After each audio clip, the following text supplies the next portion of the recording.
Hey everybody, it's me, Bigfoot Michigan Rob. It's time for another emailer or subscriber encounter story. This is an email sent to me by Larry, and I've got to tell you guys, this is about a Dogman in Alabama.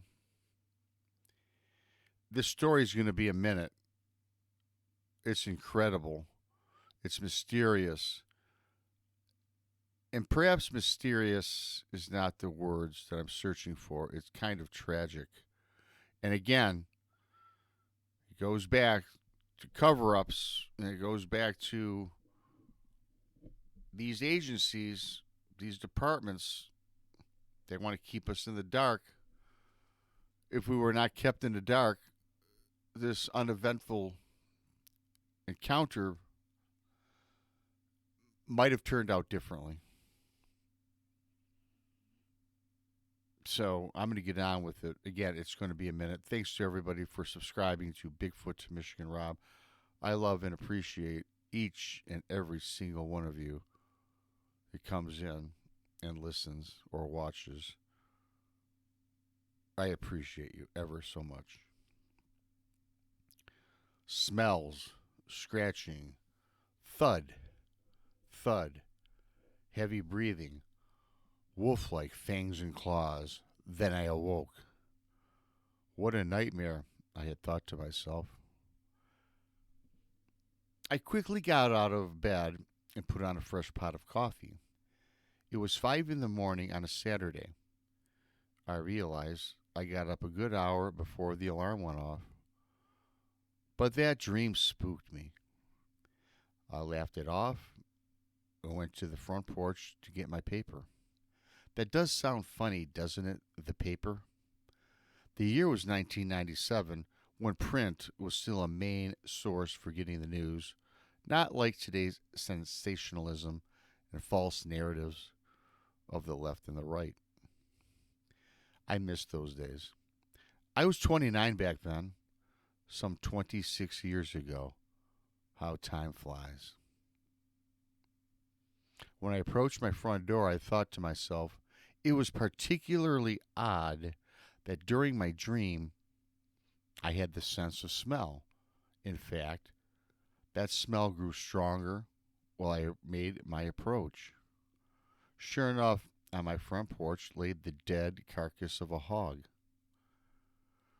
This hog was from the belly, split open, and missing all of its entrails.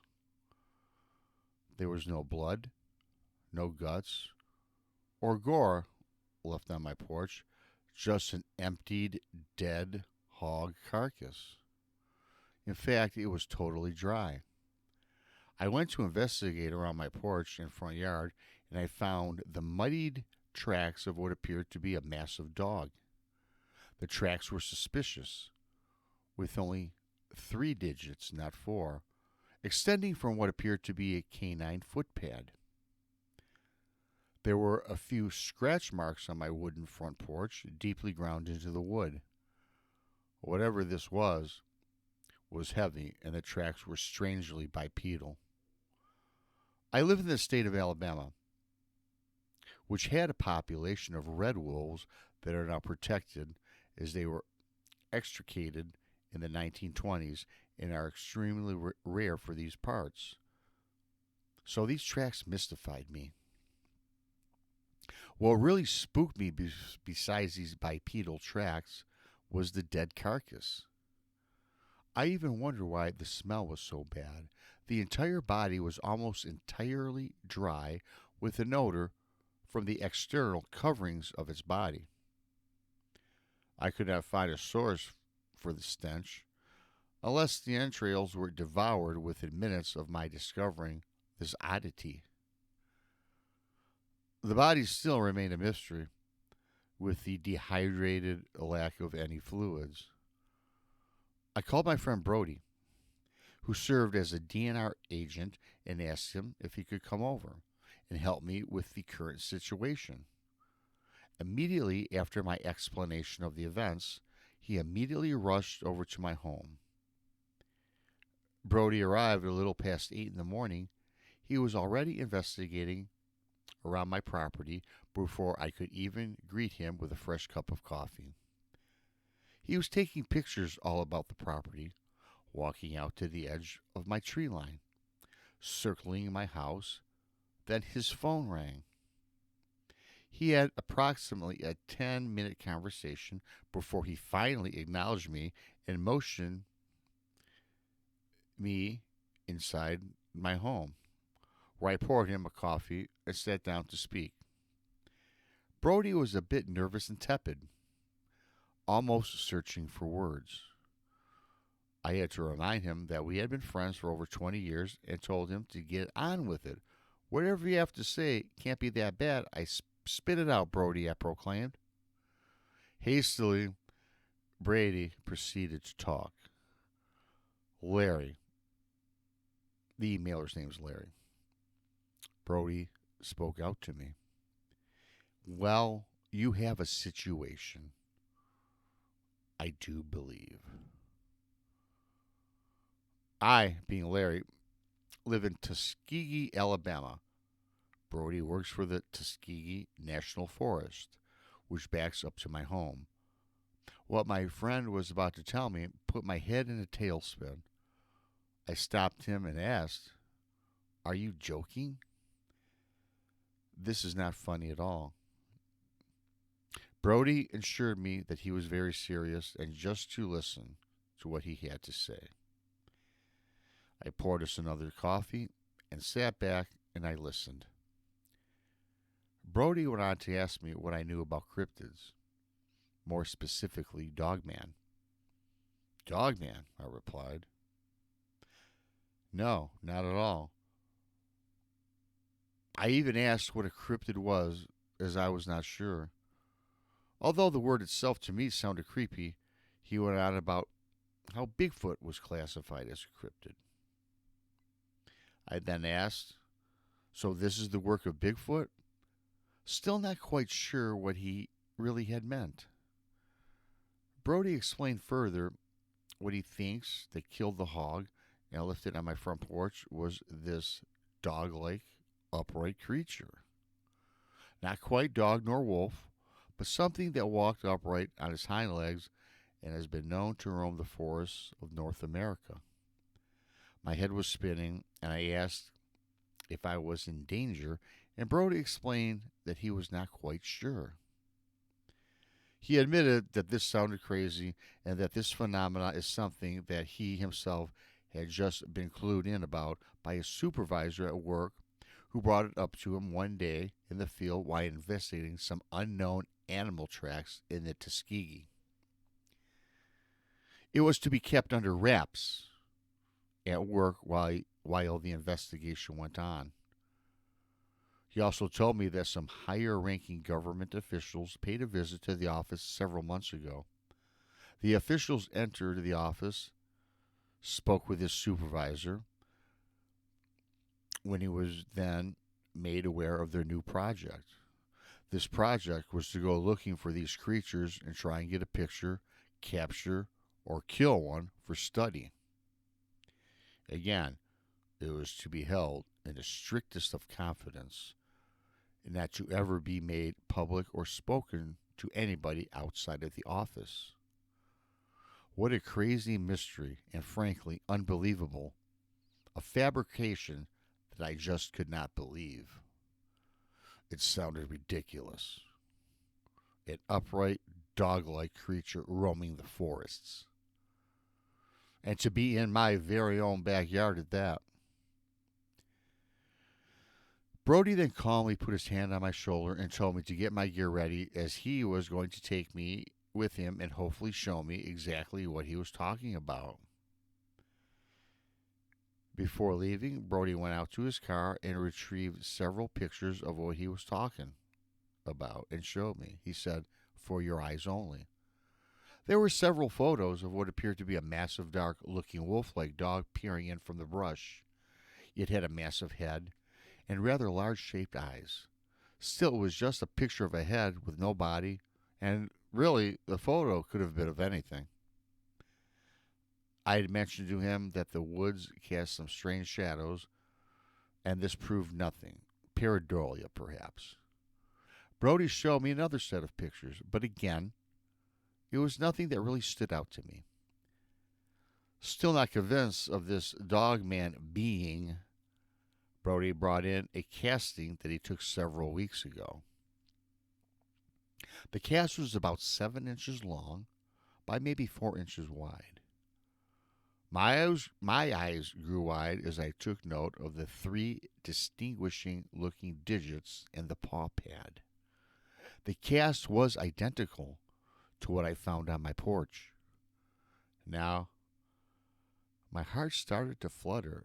The palms of my hands grew damp, and now I feared that something not known to me was out there and close to my home.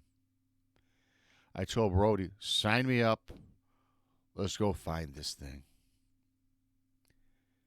It was early morning a few days later when we set upon our journey. Our destination was straight through my backyard to the Tuskegee National Park. This was not going to be a one-day hike. We brought a tent, research equipment, and all the basic gear needed to help in our investigation. We managed to get in some leisure time to fish and catch a day's meal or two. The first 2 days we found nothing. It was not until the early morning on the third day where we stumbled upon the tracks. Those same tracks that were on my porch and what Brody and his group had cast. This was both exciting and admittingly frightful. We went back to camp and repositioned our location to where the tracks were found. Later that night, we sat around a campfire and sat quiet to listen and to observe. The time was about 3 o'clock in the morning when we heard a howl, a distinctive howl. Not quite a dog or wolf, but a sound that sounded more like an echoing growl. A terrifying sound that, frankly, sounded more like a late-night monster movie on television. Brody and myself put out the fire, grabbed our sidearms and a shotgun, then proceeded to hike toward the location of this horrific howl. The howls grew louder the further we hiked.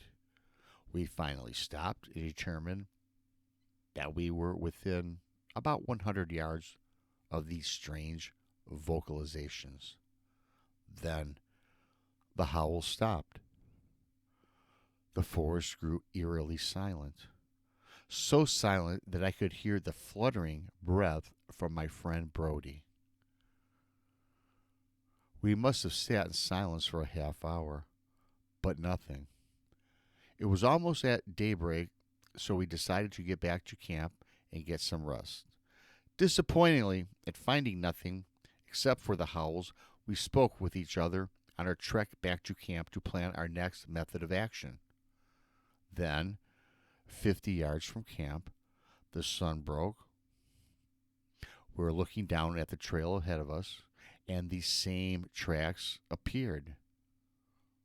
And they were fresh. They were 3-toed. With the footpad and the tracks, well, they were bipedal. The measurement was almost 8 inches long by 4 inches wide. They were again a match from our previous discovered tracks in the Talladega and at my house. These tracks did not stop either. We realized that they were getting closer and closer to our campsite. Finally, we reached our camp. To our dismay, the camp was ransacked and completely destroyed. Our tent was slashed, almost like a thick razor slashed through the thick canvas with the relative ease of the tent. Those tracks littered the campsite. All of the gear was strewn about. The food was tossed about. The fishing poles were broken in half, and the rest of our gear was missing. We walked several yards from camp and found more of our gear. Then, amazingly, the tracks stopped, almost like they disappeared. Brody and I had decided to head back to take pictures of these tracks and see if any of our casting material was not misplaced or strewn about. Thankfully, upon reaching camp, we found that the casting kit was intact and still at the campsite. With our haste and speeding back to camp, we now realize that all of the footprints have vanished. Not a single track remained. We walked back to the woodline and to the trail, which we came from earlier, and again, no tracks. The tracks are gone, you guys. These tracks that were littered in camp and on the trail are now gone. Larry says, "What type of voodoo are we dealing with?" Both Brody and I are literally terrified and think that we are in a different dimension or some sort of parallel universe. We just can't explain this. We're confused and scared. Did we walk through a portal? What has happened? What is going on? Then the most horrific and mind-blowing thing happened. Brody looked at me. It was an empty look. I looked into Brody's eyes, and I might as well have been looking through the eyes of a lifeless doll. He uttered the words, "I am sorry," and he spent off back into the woods. I raced behind Brody trying to keep up, but he was much faster and in better shape than I. He lost me. I spent 3 hours looking for Brody until I finally found him. "Thank God," I yelled. I yelled aloud and called out Brody's name. He was 30 feet away and should have easily heard me. Then as I approached, Brody's body was lying limp, propped up against a tree. A pool of blood surrounded him. I screamed into the wilderness, cursing at this creature for the apparent murder of Brody. Then I looked closer. In Brody's right hand was the carbon hunting knife, and his throat had been slashed from ear to ear. Brody took his life. Or did he? This story can go much further, but I will end it here. I called the DNR and Brody's supervisor to report the incident. Brody's boss arrived and told me not to repeat this to anybody and that they would take it over from here. I never heard back regarding an official explanation for Brody's death. The DNR was implicit in my silence. 3 weeks later, stuffed in my mailbox was a yellow envelope with $10,000 in cash. A note read, in quotes, "For your silence." I sped back to Brody's DNR office seeking answers, only to find that the entire staff had been transferred. One man, the supervisor, took me by the shoulder and told me to walk away. I have not had any new experiences and have not heard since from the DNR department. In fact, I have moved to the East Coast. I still today look over my shoulder, for today my life is not my own. I wonder what happened to Brody. I wonder why I was rushed off. I'm wondering why I can't get answers. In every path I take down and look down, I get silenced. And the threats, they get stronger, they get more bold, and they get life-threatening. Please tell this story to the people that follow you. These stories need to be heard. I thank you so much. I don't know what to do. I don't know what to say about that. This poor guy, his friend, dead. Parent suicide. Government agency, again, involved. Covering it up. Don't say anything. $10,000 in cash. Guy moved to the East Coast. Don't know if he just up and left. I don't know any more to this story from what I got emailed to me. It makes you think, you guys, what is going on? One part of me says cover up. The other part is something more sinister in play. I mean, we should know about these things, you guys. I appreciate the email. I appreciate the data. I appreciate the story. I believe it. I did a story not too long ago about the Indiana encounter in another national park where a person was once again silenced. That's two encounters that I've gotten within the last 2-3 months. I got plenty of them. And it makes me wonder. It makes me question what is going on. Leave a comment. Let me know what you think. Is our government really that evil that they don't care about us? I don't know. I am Bigfoot Michigan Rob. Hope you enjoyed that. Please subscribe if not already. Friday, I'll probably put out another classic Bigfoot encounter from the 1900s. You guys seem to like those. Thank you ever so much. Until next time, Bigfoot Michigan Rob. I'm out.